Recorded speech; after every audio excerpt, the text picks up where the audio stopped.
The video you're watching is me attempting to check, simply, whether or not the image you're looking at has a unique color for part of the image. The character you're looking at is the default skin, I think. I grabbed it off the net to do this demonstration. For the Steve character in Minecraft, it's also the default skin for the human character that bounces around at one point. That used to be one of the mobs that was used in Minecraft. It's something you can add in again. But the point is, this was used by a creature that you could have in the game that would basically represent an NPC running around. Now, one of the versions of this that someone saw at one time had the pupils whited out completely and just had two white spaces here. Now, I did a video explaining that the most likely reason that happened was because the individual color for both pupils was a unique color in the whole palette, and it got corrupted, and that's why it disappeared and defaulted to white color in a foggy environment. That makes sense. It's kind of something that happens in video games occasionally. So today I'm going to demonstrate how we test this. Now, this has nothing to do with anything other than me just using paint to find out whether that's a unique color. If we grab the color picker right here, we can hover over the colors, and we can grab that color and such, but it doesn't tell us on the screen what color we're looking at. So let's go back to the square selector tool. And what I'm going to do is I'm going to set the background of the image to white.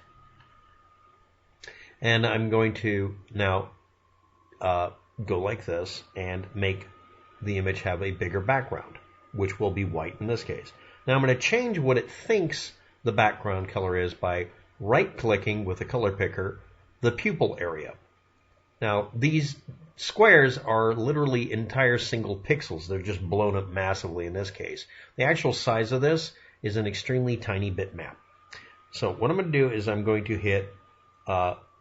hit transparency enabled with that color being considered the background and drag it over to the right, emulating the effect of that color being dropped out of the image because it's become corrupted, and a game engine deciding it's going to just pick the background color of the fog. This represents the fog over here on the right, and this represents the picture of our character Steve. And let's see if anything else other than the pupils turn white. If it only makes the eyes turn white and looks exactly like herobrine, this would be an explanation of why just that one part of the image or that one part of the skin disappeared. So as we move it over, the eyes disappear and we end up with this. And I'm just going to highlight that and, well, hold on. Yeah, that's good enough. So basically all that shows is that the colors that were used for the pupils were unique in the image. Otherwise the pants would disappear and turn white or something else. It's the only part of the image that has that color. And again, coincidentally, if we decide that this color here in the middle, the white background, was at that moment the fog, which has the effect of overwriting things and making things look like they're transparent behind the fog, this would have the effect of making that color, this one here, disappear because it's unique in the image. And that's all that is. And again, we can just grab and drag. And it shows that that's a plausible explanation of what happened. I'm essentially trying to rationalize how herobrine could exist in a game without it being faked.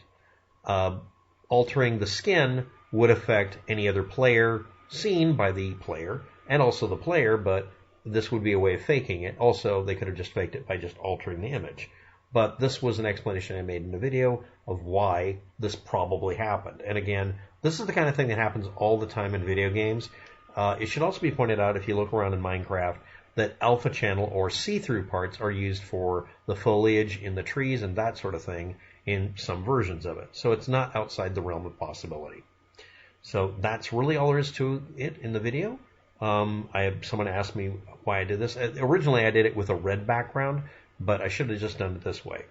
And again, this whole color over here represents the one color in the whole palette, maybe, that was used to do that. Now, if that color was used in some other part of the really big version of this that has all the other characters like ducks and rocks and whatever in it, in that version, they might have come out see-through as well. But again, we're not discussing that. We're just discussing what happened to a NPC character that's based on the player character in a video game called Minecraft, and why their eyes turned matte white.